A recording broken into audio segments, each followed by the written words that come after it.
Здравствуйте! В эфире Тулпар ТВ и Илишевские новости. Исәнмесез, хөрмәтле тамашачылар. Тулпар ТВ каналында Илеш телерадиокомпаниясе сезне сәламли. Студияда Алина Хадимуллина. Бүген безнең тапшыруда. 17-18 апрельдә Башкортстанда Татарстан көннәре үтә. Күрше республикадан килүче делегацияны Илеш шигендә тантаналы рәвештә каршы алдылар. Язгы кыр эшләре кыза бара. Куйбышев исемендәге авыл хуҗалык кооперативында тырмату һәм орлык агылау эшләре бара. Максим Горький исемендәге кооператив игенчеләренә ярдәмгә авиация килгән. Илешнең яшь гимнасткалары яңа җиңү белән Уфа шәһәреннән кайтты. Кулларында тибрәлсә гармун. Район үзәк китапханәсендә виртуоз баянчы Фирдус Шәрәфуллинга багышланган кичә узды. Шулай ук чын күңелдән музыкаль котлаулар тапшыру, реклама һәм белдерүләр эфирда үз урынын алыр. Безнең белән калыгыз.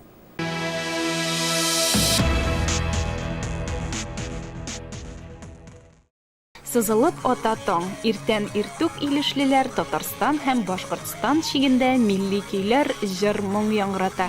Илеш кунакларын һәр вакыт шулай җылы итеп каршы ала. Башкортстанда 17-18 апрельдә Татарстан көннәре үтә. Актаныш районы хакимияте башлыгы Энгель Фәттахов җитәкләгән зур делегация башкалабыз Уфага табан юл тота.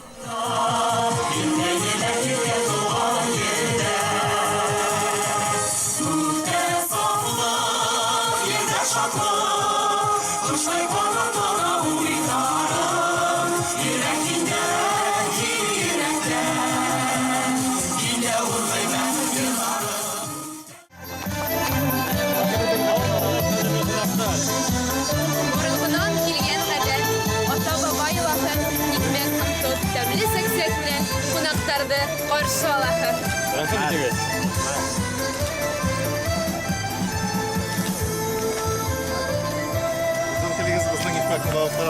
Башкортстанда Татарстан көннәре бара. Татар һәм башка халык гомергәләр бик дус яшәделәр, тугандаш халык. Шуңа күрә күрше районнар, Актаныш, Илеш районнары халкыбыз бик сөенәбез. Киләчәктә дә шулай безнең гомергә бабалар шулай дус яшәгән, әткәйләр, әнкәйләр дус яшәгән. Без дә шулай яшәргә тиеш, безнең оныклар да шулай яшәр дип ышанып калабыз. Булса безнең чәк-чәксезгә. Сезнекеннән чәккән аерла. Безнең Актаныш белән һәмшәгән аныклай кабул кылалар. Рәхмәт.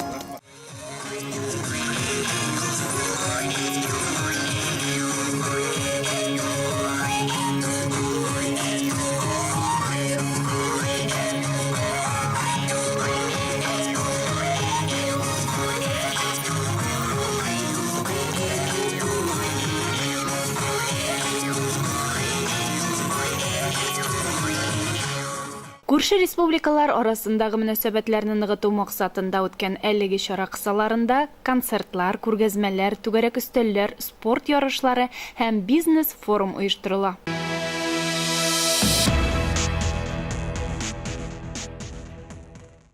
Моңарчы кыр өстендә тургайлар җырыгына эленеп торса, хәзер бу тавышка техника гөрелтүсе дә кушылды. Авыл кешесе өчен иң җаваплы чор елны туйдырылык көннәр башланды. Район хуҗалыкларында язгы басу эшләре башланып, алар тулы көченә керә бара. Бүгенге көнгә район хуҗалыкларында барлыгы 36 мең гектар мәйданда дым капатылып, 3 мең гектарда күп еллык үләннәр, 6 мең гектарда уҗым культуралары өстәмә тукландырылды. 4 мең тонна орлык агуланды. Аеруча Урожай Пелемзавод, Урал, Үзәк МТС, Илеш МТС җәмгыятьләре, Куйбышев исемендәге, Максим Горький исемендәге, Галимҗан Ганетдинов крестьян фермер хуҗалыклары язгы кыр эшләрен кызу темпларда һәм зур оешканлык белән алып бара. Алдынгылар исемлегендә булган Куйбышев исемендәге кооператив хезмәтчәннәре һәр елдагыча мөһим кампанияга яхшы әзерлек белән килде. Бүген барлык игътибар андыр табакларында чәчү орлыкларын агулауга, дым капатуга, кышкы күп еллык культураларны өстәмә тукландыруга, тырматуга җәлеп ителгән һәм алар комплекслы алып барыла. Түбән Ширкүл андыр табагында орлыклар агулана. Бу четерекле эшне PS20 агрегатында билгеле яшь җырчыларның Алмаз һәм Айдар Юнусовларның әтиләре Вадим Юнусов җиренә җиткереп башкара. Ул инструкцияны төгәл үтәп, барлык саклану чараларын күреп эш итә. Орлыкларны шансон, мегамикс препаратлары белән агулый. мондагы эшләр белән ындыр табагы мөдире Вадим Акрамов җитәкчелек итә. Ә инде хуҗалыкның барлык эшләре баш агроном Искәндәр Абзаловның ныклы контроле астында башкарыла. Бүгенге көндә СПК колхоз имени Куйбышева да безнең ындыр табагында арпага күчтек. 100 тонна агуладык инде арпаны. Алдагы көннәрдә будайны бетергәнек, ансын 400 тонна агула бетердек. Кондициягә җитештерелде, бар семинарларда шәшүгә семинарлар барсы да әзер инде. Планлаштырабыз шул бушакны тагы агуларга, моны арпа 150 тонна агулага шталсаң. Басу эшләрендә инде безнең 7 агрегат бүгенге көндә тырмады. Аның bir агрегат Т4 белән Ахметов Зинур тырмата сөрентө җирне 2 МТЗ-12 Васадин, анда Акрамов Расил белән Гәриев Азат тырматалар. 3 МТЗ-82, аларда эшләйләр инде Юсупов Айнур, Юсупов Мөдәрис абый, Азига Муданис. Шуннан соң К700 чыгардык быел менә зур тырма эшләп үзебез сепке көйләп. Асында йөри инде безнең Загитов Рамил дигән җегет. Алдагы көннәрдә тоже тырматуны планлаштырабыз, бетерү ягын инде уже. Безнең быел менә 2 яңа сепке алдык гидрофицированы, ул безгә нык ярдәм итә. Потому что чөнки безнең басулар то урман, то базы елгасы, то буа мишайта. Бу сепкалар белән теге асфальттан рәхәтләндереп инде сүтеп торасы да юк. Җыйдың, киттең, 15 минутта икенче басуга барып та җитәләр инде. Кышкы будайны подкармлый итәбез инде. Басуда быелны шәшүне 2 сменага килергә инде. Ул безнең Джондир елдагыша 2 смена К700 белән СК дигән 2.1 дигән 5 елка тагып агрегат омишка. Шуннан соң 2 СЗ, ансында 2.12 Васадиннар шыгыра планлаштырабыз. Шу и бер 2 силка белән генә СЗПны көйләгәнек. Үзебез ни эшләтеп сепке көйләп шулай шәшергә дигәнек. МТЗ-82 белән ансы теге ярдәмгә силкалар каралган. Быелны запчастлар белән ниләр белән дә мәшгуль булмады. Барай бердә вакытында запчасты да, майлары да, ниләре дә, соляркалар да барса да безнең җитәрлек күләмдә уже кайтып шәшүгә әзер инде. Әйе, хуҗалык карамагында булган 5600-га якын гектар сөренте җирендә мул уңыш җитештергәнче, әллә күпме тырышлык, көч, тир түгәргә кирәк. Әмма Куйбышевларның бу чиракта ысынатмас кыр батырлары, техникалары җитәрлек икәнлеге билгеле. Аларның һәммәсенә дә сәламәтлек һәм уңыш юлдаш булуын телик. Башкарган эшләрегез уң булсын, һава шартлары уңай килеп, басулардан мул уңыш җыеп алырга язсын сезгә Куйбышевлар. Айгөл Муллаянова, Илеш телерадиокомпаниясе.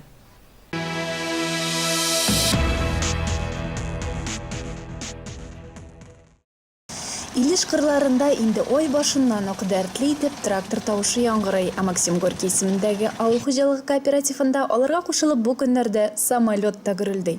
800 гектар мәйданда чәчелгән Памяти Кунакбаева сортлы арыш уңдырышлылыгын арттыру максатында Уфа шәһәреннән Росавиакомпаниясенең бер экипажы чакырылган. Как загружается удобрение в контейнер, вот сзади вас, который стоит, и потом я разбрасываю по полю.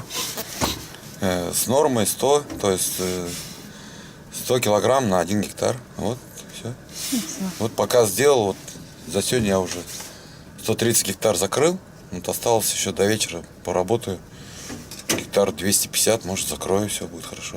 Ну, экипаж, командир, второй пилот, авиационный техник. В данный момент обслуживает технику, заправляет самолет. Второй пилот мне помогает управлять самолетом. Мы с ним вдвоем летаем. Все. Ага. А в многих местах побывали? Вот вообще в районы приглашать вас? Да. Вот как бы в Бакалинском районе, в Чемагурском районе работают экипажи, работали. Вот нас как бы сюда отправили на помощь тоже. А в вашей компании много таких самолетов?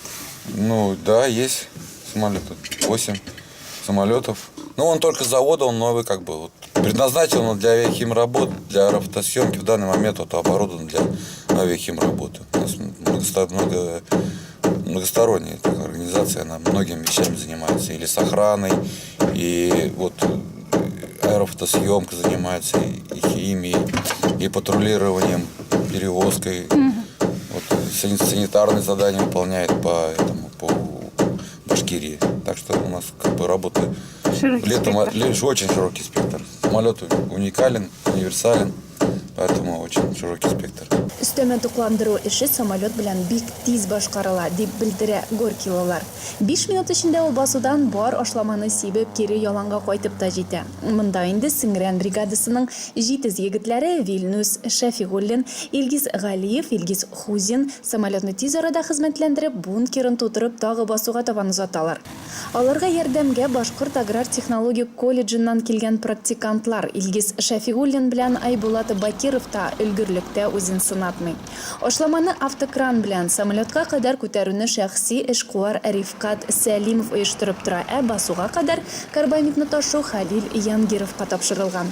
Төгәл итеп зур җаваплылык белән язгы кыр эшләренә кереп киткән кооператив эшчәннәре. Гомум алганда, язгы кыр эшләрен 4744 гектарда башкару күзаллана, дип белдерә хуҗалыкның баш агрономы Флюр Нәбиев. Хуҗалыкта дым каплату эше, арыш чәчүлекләрен тупландыру, азат башламалар белән сибәнә алу эшләре бара. Басуда 8-9 дым каплатуда агрегат эшләй. 400 гектар арыш өстәмә тупландырылды. Дым каплатыласы площадьның яртысы күләмендә эш башкарылды.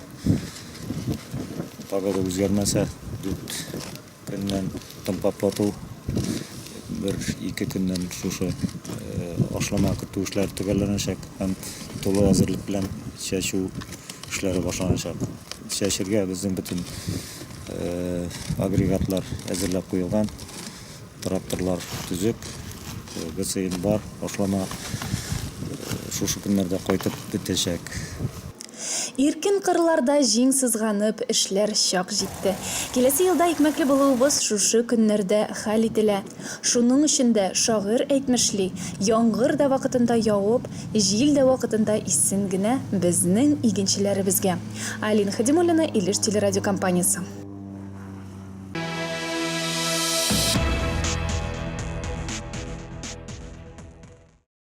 Районыбызның яшь гимнастлары хәзер район җирлегендә генә түгел, республика, халыкара дәрәҗәләрдә үткән бәйгеләрдә катнашып, яңа үрләр яулый. 14 апрель көнне Уфа шәһәрендә үткән Алгерия халыкара иҗат һәм сәнгать конкурсында безнең районнан югары яркәйдәге 1-нче балалар һәм яшь-үсмерләр спорт мәктәбенең 2 коллективы катнашып, зур җиңүләргә ирешеп кайтты. Илмира Хафизованың Нивея коллективы 11-13 яшь категориясында акробатика элементлары белән эстрада спорт бию номинациясында 2-нче дәрәҗә. Илсира Әхәдуллинаның Аврора коллективы 8-10 яшь категориясында акробатика элементлары белән эстрада спорт бию номинациясында 3-нче дәрәҗә лауреат исеменә лаек булды. 2 коллективта Уфа шәһәренең мәдәни ял үзәгенең сәхнәсендә уңышлы чыгыш ясап, Россиянең әйдәп баручы югары уку йортлары профессорларыннан, атказанган хезмәткәрләр һәм мәдәният өлкәсендә әйдәп баручы экспертлардан торган жюри составының югары бәяләрен алуга иреште. Let's talk about all the things that we shouldn't talk about. Those kind of words that will change all the things we talk about. Tell me, do you ever think of us? Should I ask some more or should I stop? What if our tomorrow means that we are here together? Or what if we are taking chances just to lose it all? Am I really crazy thinking about this all together? Or have I been missing the writing on the wall? What if I say, I know, you know? What if I told you I like you? We stay, we go. What if I told you I like you? I know, you know. What if I told you I like you? We stay.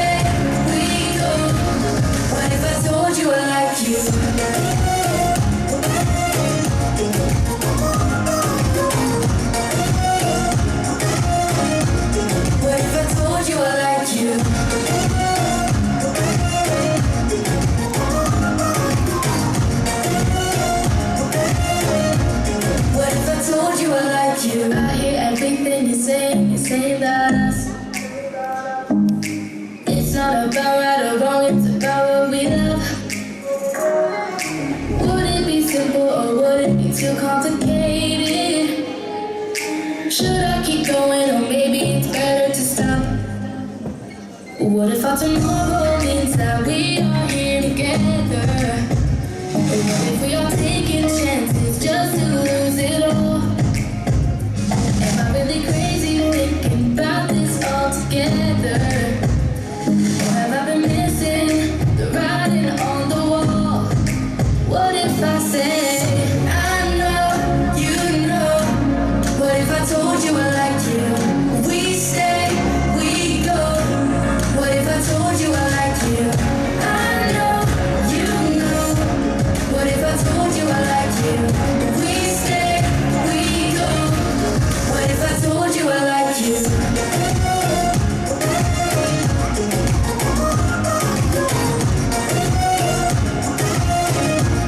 What if I told you I liked you?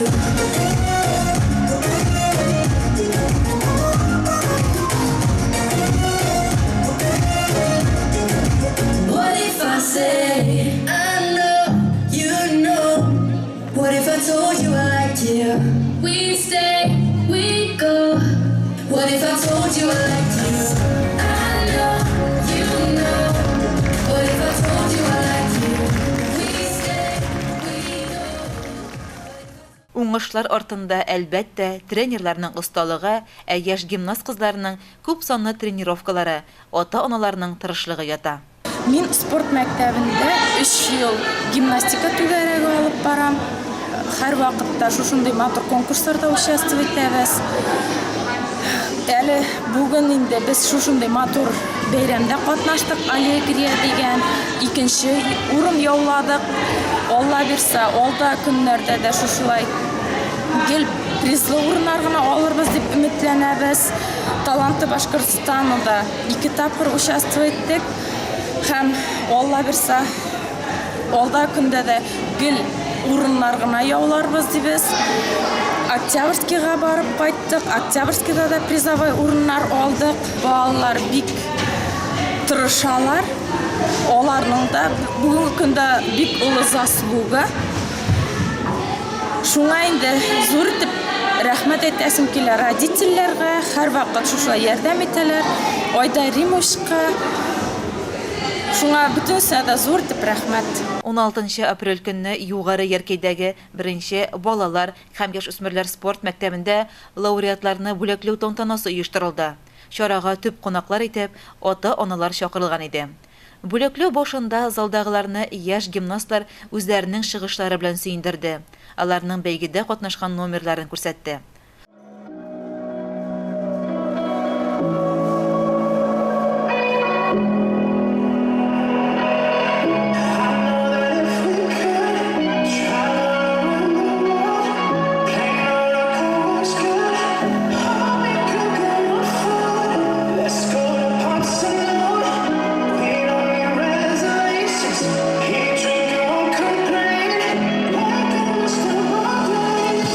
It's time that I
Ары таба котлау сүзләре белән яшь спортсменнарга, тренерларга һәм ата-аналарга спорт мәктәбе директоры Айдар Фәрхетдинов мөрәҗәгать итте.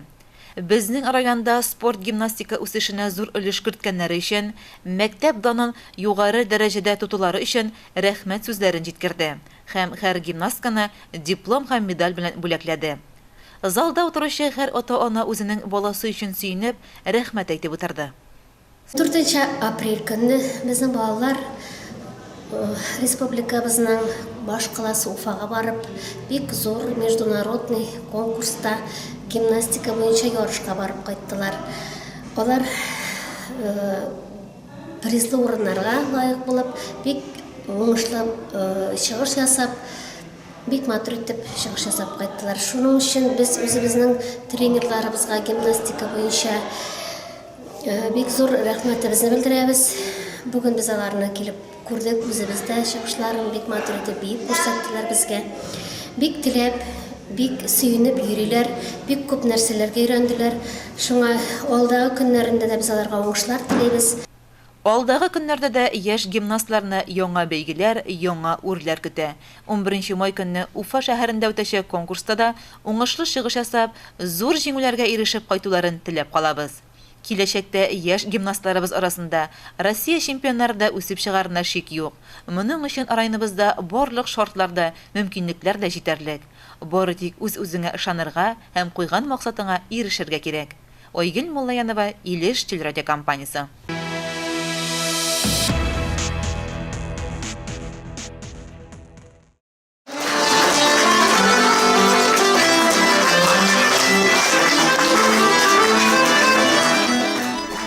Гармунчының буыннары сайын мәхәббәт аның, дип җырда юкка гына җырланмагандыр. Сәхнәдә кулларында гармун сайраткан оста музыкантларга карата әйтелгән сүзләр бу. Гармунчы булу өчен аны тотып сузу гына җитми, йөрәгең тулы моң булу кирәк. Үз йөрәгеннән ташып чыккан бу шиксез моңны барлык сәнгать сөючеләргә мулдан тарата безнең якташыбыз, виртуоз баянчы Фирдус Шәрәфуллин. Район үзәк китапханәсендәге Илһам клубында Фирдус Шәрәфуллинга багышланган күркәм әдәби музыкаль кичә узды. Чараны китапханәче клуб җитәкчесе Клара Хәлиуллина оештырды һәм алып барды. Җанлы очрашуда Русиянең атказанган артисты Фәнәви Салихов һәм шагыйрь Илгиз Әхмәтшин катнашты. Туган Илеше аның белән хаклы горурлана. Башкортстанның атказанган артисты, күп санлы халыкара конкурслар лауреаты, Захир Исмәгыйлев исемендәге Уфа сәнгать институты профессоры, Уфа сәнгать училищесы укытучысы, күп санлы популяр җырларны иҗат иткән композитор һәм аккомпаниатор.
Яңа Күктау авылында туып үскән Фирдус Хәнәфи улы сәнгать серләренә иң тәүдә үз әтисеннән, аннары инде район үзәгендәге сәнгать мәктәбендә оста баянчы Валерий Закиров җитәкчелегендә төшенә. Ары таба инде Уфа сәнгать училищесы, сәнгать институтында белем ала, тәмамлагач шунда ук эшкә кала. Шундый дулкынландыргыч эшкин дип әйтәм, чөнки күп вакытта без читтә күбрәк йөрибез, туган якларга сирәгрәк кайтабыз.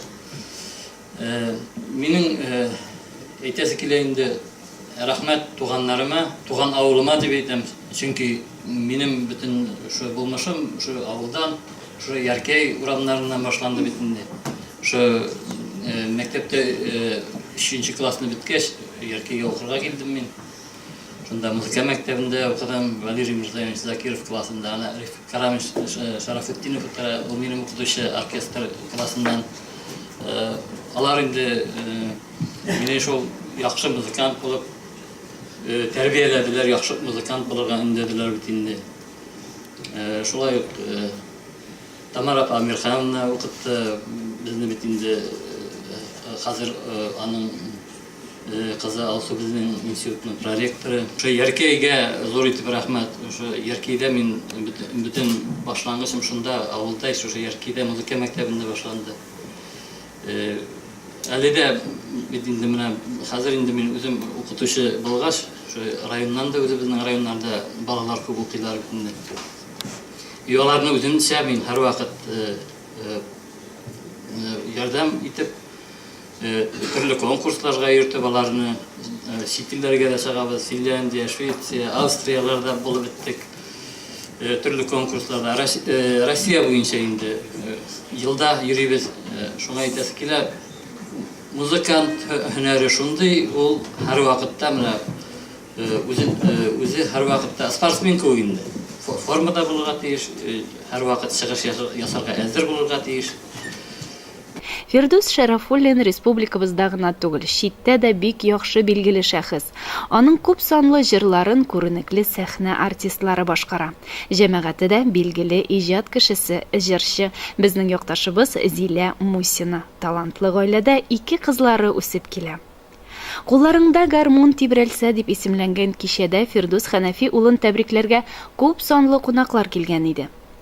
Ихлас теләкләрен иң тәүдә Карабаш авыл советы хакимияте башлыгы Рафит Шәңгәрәев һәм Иштау җәмгыяте директоры Хәмид Узаманов җиткерде. Безнең инде Фирдус һәр вакытта да авыл тормышында актив катнаша, 2016 елда район күләмендә булган минем кече илем фестивалендә да җыра араларын якын итеп кайтып, авыл халкын, үзебезнең район халкын матур итеп, шушы концерт фестивальдә матур итеп оештыруда катнашты. Рәхмәт сезгә зур итеп. Инде әйтергә кирәк, чынлап та Карабаш авыл халкы, Карабаш авыл советы да территориясында яшәгән Яңа Күтә авыл халкы, Карабаш авыл халкы һәм әйтергә кирәк, Нишләк авыл халыкларда сезнең иҗатыгыз белән нык танышлар. Алар һәр вакытта телевизор күләмендә дә, районда килгәндә дә бик матур итеп карайлар, тыңлайлар, шатланалар. Инде алар исеменнән бик матур итеп, сезнең шушындый кичәгез матур итеп үтсен дип теләк белдереп калдыра һәм кичкенә генә бүләгебезне тапшырасы килә. Рәхмәт. Без Фирдус белән инде, Фирдус белән намного яшьрәк булса да, бер урамда почти үстек, бер чокырда, мәчет чокырында гына үстек, шуңа күрә без аны шушы булган неләре белән, уңышлары белән шатланабыз, горурланабыз. Инде спорт төрендә дә, музыка нинди кайда үзеңә шөгыль табарга иткәнсе ул бәләкәй шатлану кирәк. Монда балачакларым булуы да бик әйбәт дип уйлыйм. Чөнки бәләкәй шатлану мәктәптә укыганда нидер ярыш үткәреп, конкурс үткәреп, шунда юк кына бер грамотамы нәрсән бирсәң, шуннан ул кешегә этәргеч булып китергән мөш. Менә шунда шундый кешеләрдә килеп чыккан безнең авыл җирендә дә чыга икән. Обязательно Англияга барып укуга кирәкме, Америкага барып укуга кирәкме? Талант булса, тырышлык булса, талант инде 10% талант тирәп калган тырышлык.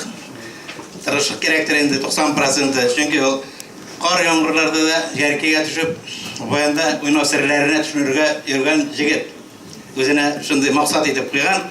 Кулыннан килде, һәр профессор дәрәҗәсенә барып җитте. Без чынлап горурланабыз. Сиңа карап безнең яшьләр арасында тагы шул гармон тибрәтергә теләге булган кешеләр артыр дигән теләктә дә калабыз. Ветеран укытучылар Людмила Султанова белән Флүрә Баязитова кичә герояның балачагын Югары Яркейның 1-нче санлы мәктәбендә укып йөргән мәлләрен искә алып үтте. Мы организовывали очень много концертов в школе. Смотр художественной самодеятельности по классам, потом участвовали на этих художественной самодеятельности района, дальше посвященные ко дню Великой революции 7 ноября, потом ко дню рождения Владимира Ленина. Мы всегда ставили концерты. И на концерте художественной самодеятельности в школе я увидела мальчика. Он не мальчик, он уже был в 9 классе, наверное, да? В 83 году. Нет, в каком? А в 7-й, наверное, в 7-м. А, в 7-м, наверное, да. Я увидела мальчика. Увидела и поразилась его виртуозной игре на баяне. И с этого дня покой уже кончился для Фирдуса, потому что на все концерты, которые проходили и в районе, и в школе, он везде участвовал. Извини, пожалуйста, вот я сейчас извиняюсь перед тобой, Фирдус, потому что я постоянно его вызывала с уроков, потому что нам надо было готовиться к концертам, а без этого никак не получалось. Он очень хорошо учился, во-первых, и он никогда не отказывал, никогда. В любом случае, я подойду к нему, он всегда, я постучусь в эту дверь, учительница выходит или учитель, они начинают меня ругать, почему, говорит, постоянно вызывайте с уроков. Но раз мне надо, я уж вызывала. Он всегда у меня не отказывался, никогда. И выступал на всех концертах в школе. Он, наверное, сопровождал музыкой всю школу. Да, всю школу сопровождал. Поэтому вот посмотрите, посчитайте, пожалуйста, сколько лет прошло. Я уже на пенсии, я его не забыла. Просто его нельзя забыть. Спасибо. Я уж Фирдус Канадидом Ханафеевич, вы уже взрослый сейчас. Спасибо вам за ваше творчество. Спасибо вам за то, что вы доставляете радость и счастье людям. Фирдус Шарафуллинның опасы Дания һәм җизнәсе Салават Яхиннар да матур хатирәләре белән бүлеште. Туганнары белән горурлануын белдерде. Фирдус минем бер туган апамның улы. Бу гаилә авылда безнең иң үрнәкле гаиләләрнең берсе. Чөнки җизнә безнең бик акыллы. Гомере буе үзенең Киров колхозында механизатор хезмәтен башкарды. Әйтеп киттеләр бит инде шундый медальләргә, Октябрь революциясе орденына лаек булган бик тыйнак, бик акыллы, бик эшсөяр җизнәбез. Апабыз да безнең уңган, шул чаклы төрле колхозыбызда башкарылган төрле эшләрдә катнашып, хезмәт ветераны лаеклы ялгашып, мин хәзерге көндә хезмәт ветераны. Шушы мин инде әнкәй җибәрә торган инде апаңа әзрәк булса да ярдәм ит, апайларын караш дип. Шунда барам да инде апа белән сөйләшәбез инде, шуннан Фирдус инде бәләкәрәк чак инде. Мин аның башка балалар кебек урамда бата чума дөньясын онтып уйнап йөргәнен хәтерләмим дә. Немендидер шөгыль табып, нәрсәдер эшләп, үзе өйдә генә без аны йорт куяныда дидер инде. Өйдә уйнап утырырга яратадыр я. Һәр вакыт нәрсәдер эшләйдер. Аның тәртип бузганын да белмәйбез без. Акыллы бала булып үсте инде ул. Эштән бушаган арада җизнә безнең гармунда аның хромкасы бар инде. Хромкасын уйнайдыр. Апа мин бик матур итеп җырлай. Шул аңа кушылып җырлайдыр инде. Мин үземнең гомер юлдашымны да җизнәдән күреп гармунчыны сайладым. Шуннан инде безнең әйтеп кителде бит инде башлангыч сыйныфларда укыганда Фирдус ул бүтән чараларда актив катнашты. Югары яркегә укырга төшәргә теләге булганын әти-әнисе дә белеп хупладылар. Чөнки балага шушы дөрес юнәлешне бирү бүгенге көндә ата-инәдән бик тора. Бик аның ярдәме күп булгандыр димен. Музыка мәктәбендә укып шулай ук мондай белем алган, гомум белем бирү мәктәбендә дә укып, шулай ук һәр вакытта ашханәдә ашлар белән тукланып яшәү бәләкәй генә Фирдуска бик җиңел дә булмаганdır. Аны бит инде җылы аш белән улым кайттыңмы аша дип көтеп тормай берәүдә.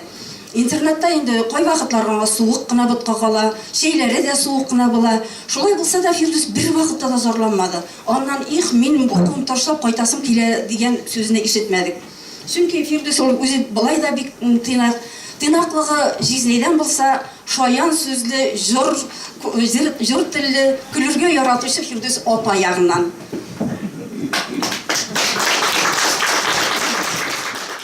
Инбәләге чакта аларга барарым, Карабашка ул аның өендә бөтен инструмент, гармоннан башлап саксофонга диклем була торган.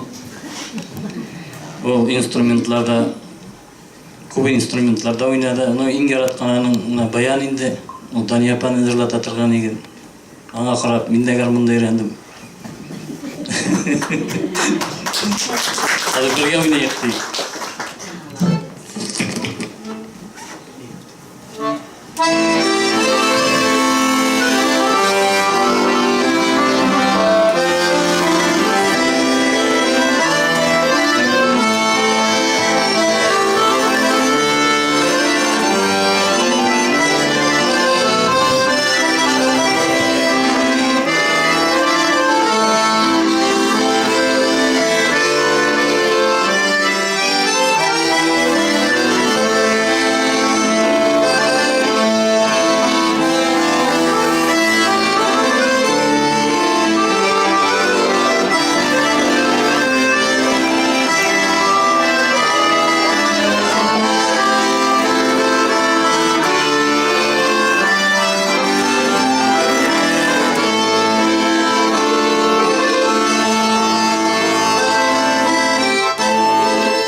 Türk деген баянны Фирдусқа мен сайлап алып бердім. Оларға. Соны аным білән ол көп кені азақ қана ойнады. Но нәрсе айтасы келе. Фирдустың музыкаға қараты баянға дегенде музыкаға ғана тұр. Баянға аның махаббатының зор. Бір сенің вағатызыны көп алмайғана бір кішкене айтып кетесі келе. Ол Уфадан қойтадыр, шұрында музыканың үшесі ауған атауылыға тавител бәлекейіне қауырсан қатмағын бала бетінде. Ол 16 килалы баянын көтеріп қайта, 16 килалы баянын көтеріп бейті. Әкіші бетінде бір сары көтеріп бейті, онтығында барғасы ашама керек. Ол баян көтеріп берейін. Соның білән оның тамағы заты барадыр, үстеді бітін барадыр. Ол әр вақытта шын қаты нық яратты музыканы, нық яратты саңғатыны. Мына соның ішінде шұры әлі бүгінкінде мен өзім ғұрыланып етеремін, менің қайныш профессор. Кичә барышында Башкортстан Республикасының атказанган мәдәният хезмәткәре Илшат Сибагатуллин һәм аның кызы Гөлшат үзләренең җыр моңнарын кунакларга бүләк итте.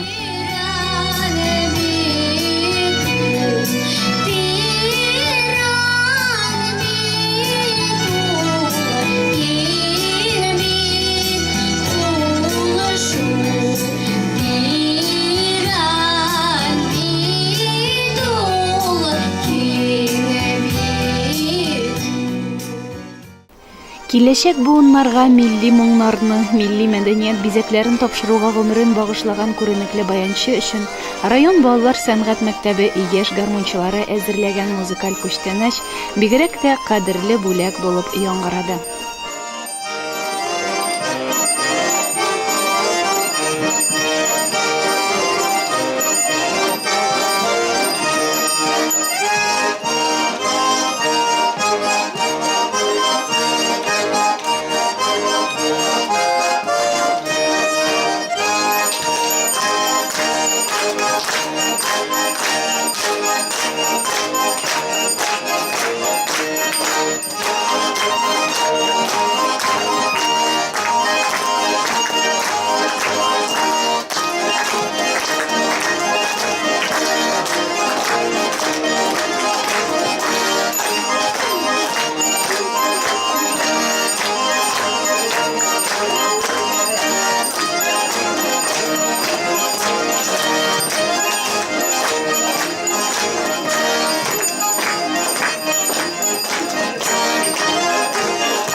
Яшәсен иде гармун, баян. Үткәннәрне хәтерләтеп, күңелләрне дәртләндереп сайрасын иде.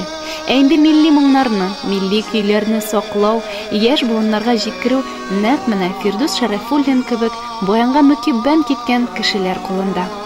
Алина Хадимуллина, Илеш телерадиокомпаниясе.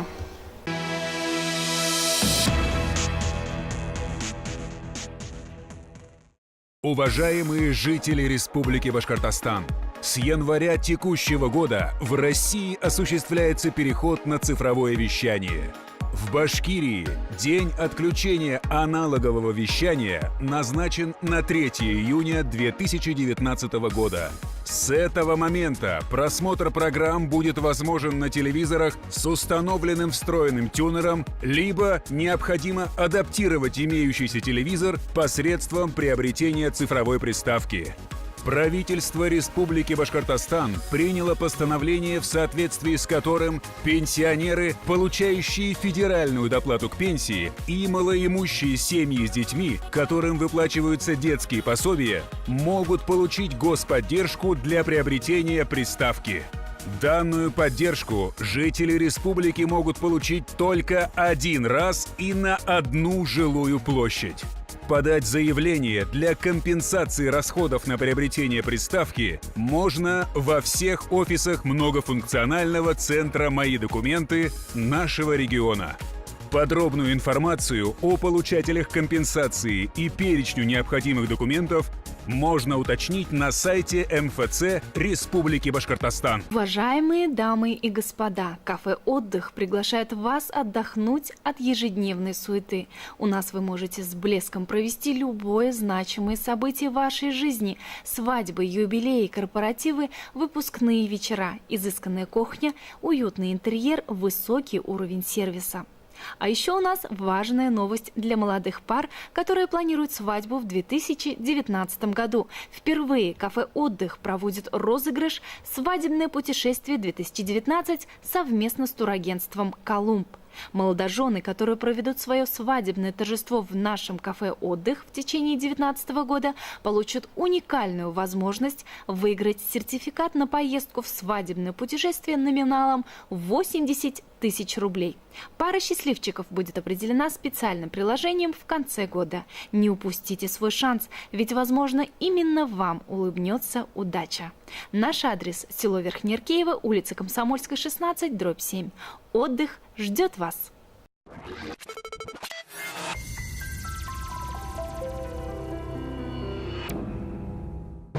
Я еще в детстве решил попробовать. Некоторые для крутости начинают это делать. Я не такой. Вообще часто этим занимаюсь, даже злоупотребляю.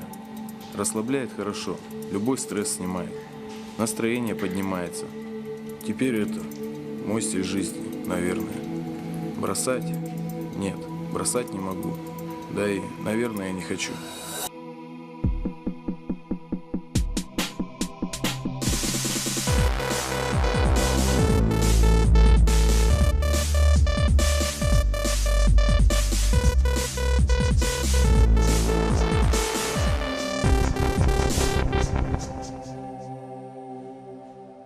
Наркотики убивают. Я выбираю спорт.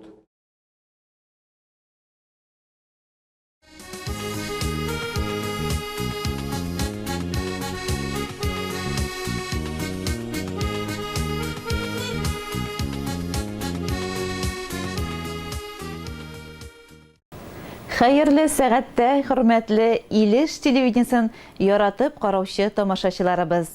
Сезнең хатлардан төзелгән, тик ихлас теләкләрдән торган, чын күңелдән музыкаль котлаулар тапшыруы зәңгәр экраннарда. Тәүге котлау хатыбыз Нефтекама шәһәренә юл ала. Чакмагыш районы Җәмәй авылында туган.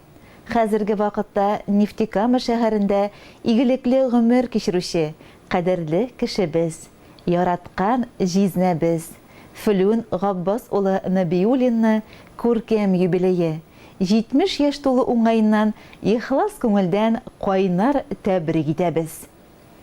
Иң беренче чиратта сиңа кеше гомерендә алтынга тиң байлык, ныклы тазалык телибез. Тәнең, җаның сау-сәламәт булып, шушы дөньяның барлык рәхәтлекләрен күреп, тоеп, бәхет нурларына кыйнып кына матур, рәхәт яшәргә язсын сиңа. Безнең җизнәбезнең тормыш юлы тынгысыз хезмәттә үтте.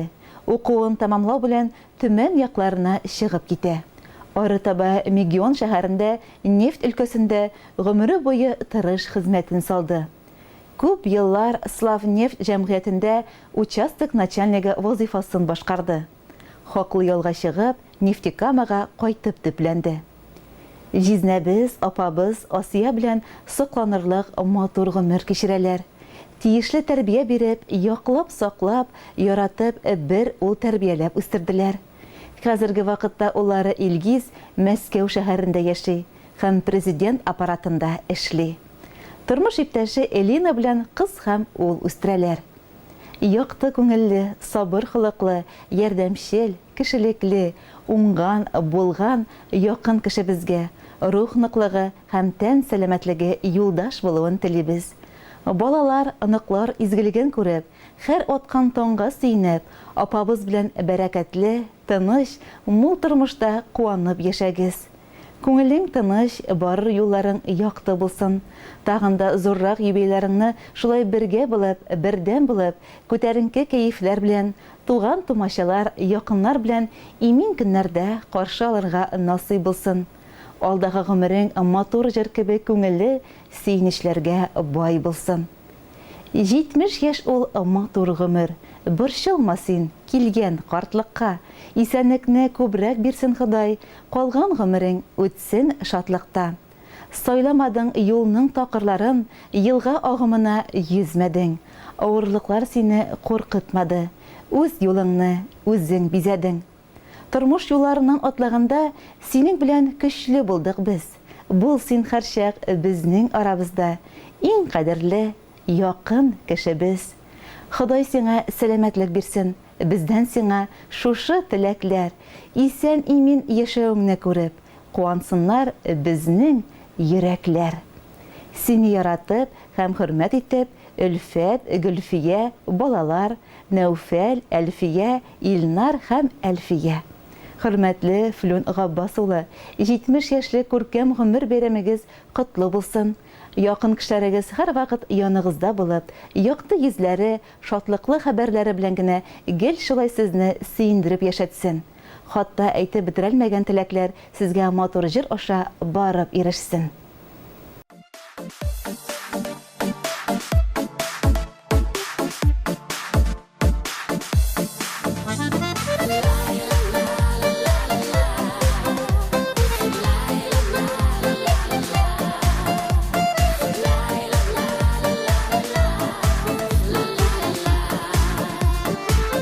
Yanda bulgan yakınların yaşevlerinin asıl məğənəsi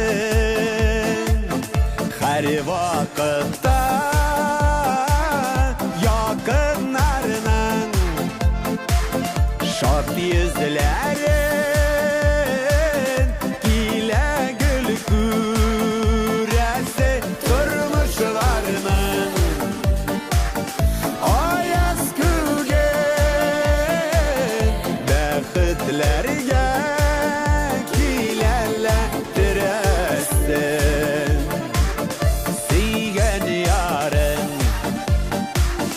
balaların kirek sina dostlar tuğanların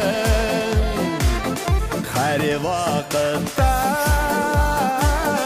yakınlarının şad yüzlerin ile gül küresi durmuşlarının ayaz kügen bəxtlərə kilərlədirəsin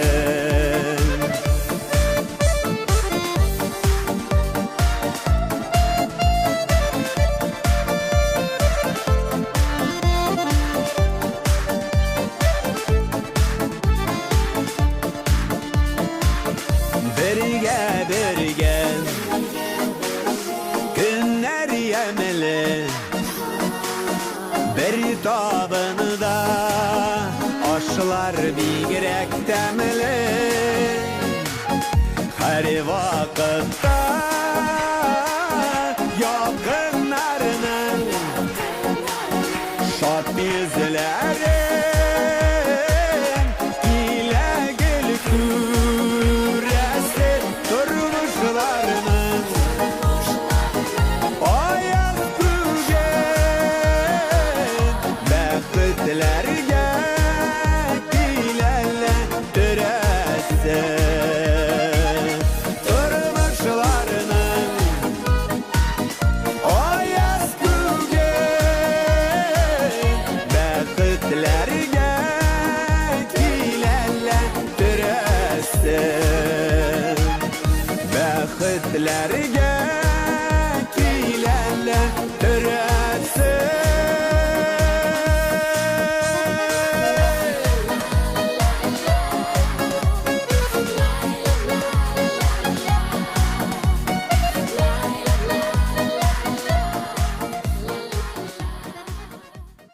Илеш районының Сүлте авылында туып үскән. Хәзерге көндә югары яркәйдә соклангыч гомер итүче, яраткан тормыш иптәшем, кадерле әтием Бахтизин Динар Ноза улы 18 апрельдә үзенең матур юбилеен каршылый. Кадерле якын кешем 1984 елның матур яз аенда, бар дөнья кышкы йокысыннан уянганда, туган ягыбызга сыерчыккар кайтып, үзләренең матур җырлары белән безне йокыдан уятканда, Ноза белән Венераның беренче мәхәббәт җимешләре булып дөньяга килә. Бүгенге көндә ул үзенең 4 апаена яраткан абый. Аларга тормыш юлында зур терәк һәм таяныч. Тормышта беренче бала әти-әнисенең дә зур таянычы, ярдәмчесе була.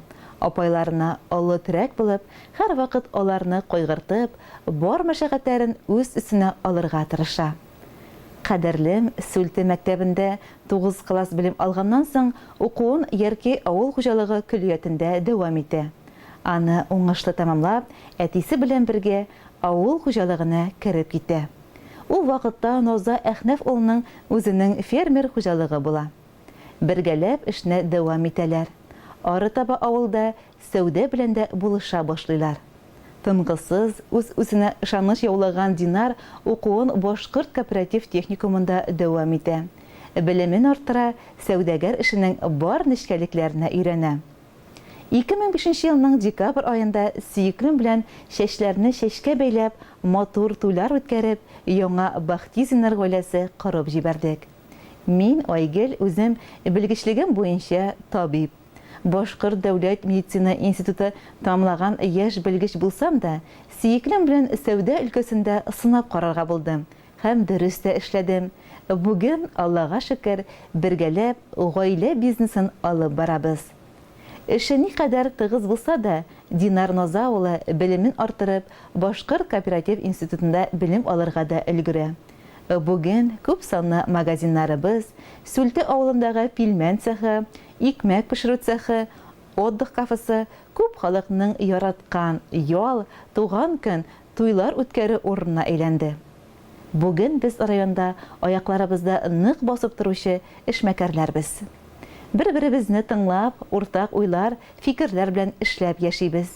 Югары яркәйдә матур йорт тергезеп, ишек алдын гөл бакчасы эшләп, күпләрне сокландырып яшибез. Үзебез кебек чибәр, тырыш ул үстерәбез. Улыбыз Адель югары яркәйнең Тәлгат Рахманов исемендәге урта мәктәбендә 4-5 билгеләренә генә укып, спорт түгәрәгендә шөгыльләнә, яхшы футболист. Район республика ярышларында һәр вакыт катнашып, безне сөендерә. Һәр вакыт тырыш, хезмәттә, нәрсәдер эзли, эзләнә, таба һәм үз дигәненә ирешә минем кадерлем, сөекле Динарым. Киләчәгең якты, уйлаган уйларың чынга ашсын, тазалык, гаилә бәхете, бер-беребезгә булган мәхәббәт уты сүнмәсен, сүрелмәсен. Улыбыз Адель үзебез кебек тырыш, уңган булып үссен, туганнарыбыз, әти-әниләребез белән һәр чак бергәләп, татулыкта, бердәмлектә яшәргә Ходай Тәгалә насыйп итсен. Авыр, тынгысыз эшеңдә зур уңышлар, яңа үрләр сиңа. Уңышлар сире бердәмлектә, бердәм булып тигез яшик. Сиңа карап соклансыннар, киләчәк буын бездән үрнәк алсын. Гомерең озын булсын, бәхетләрең булсын гомерлек, белеп яшә, безнең өчен җирдә, син иң изге һәм кадерле. Безнең өчен күпме тырышасың, борчыласың гомер эчендә. Онытмабыз сине бер вакытта, рәхмәт сиңа барсы эчендә. Иң изге теләкләр белән сине изелеп яратучы тормыш иптәшең Айгөл һәм улың Адель. Хөрмәтле Динар Ноза улы, яшьлегегезнең матур бәйрәме котлы булсын. Гаиләгез белән алдагы көннәрдә дә бәхет, шатлык нурларына кыйнап, саулык, сәламәтлектә, мул, бәрәкәтле тормышта гомер итәргә язсын. Якыннарыгызның җыр бүләген кабул итеп алыгыз. Юбилеегыз күңелле үтсен.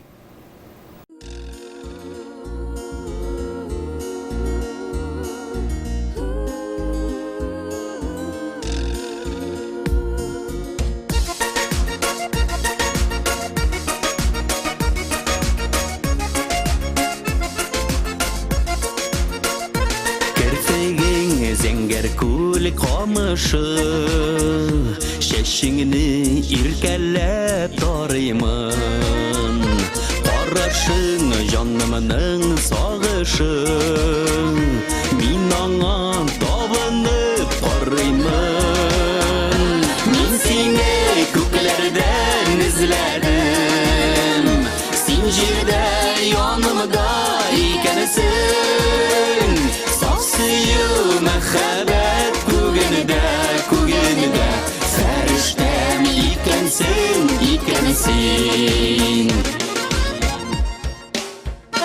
Мин күзлим шикләрдән ятлардан Синдәй күз карашың сагышың Бер кемдә юк минем син берәү Эзләгән табышың Мин сине күкләрдән эзләдем Син җирдә янымда икәнсең Саф сөю мәхәббәт күгендә Фәрештәм икәнсең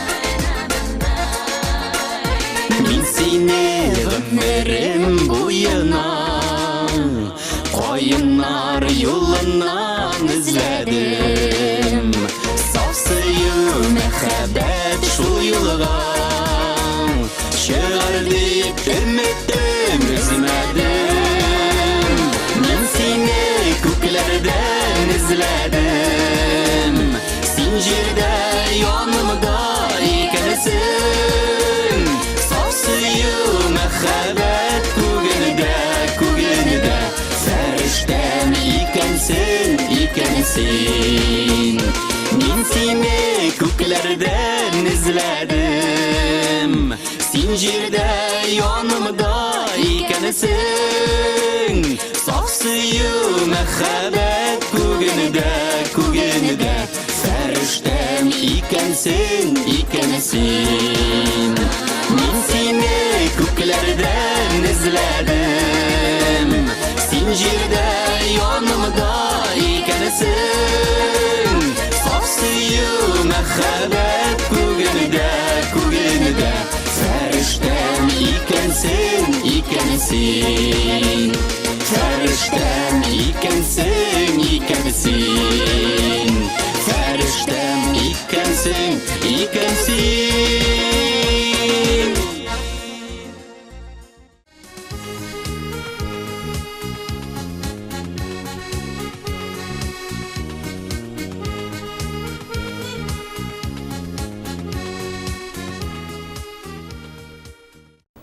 Шуның белән бүгенге тапшыруыбыз тамам. Таковы Илишевские новости на сегодня. Мы ненадолго прощаемся с вами. Всего вам доброго!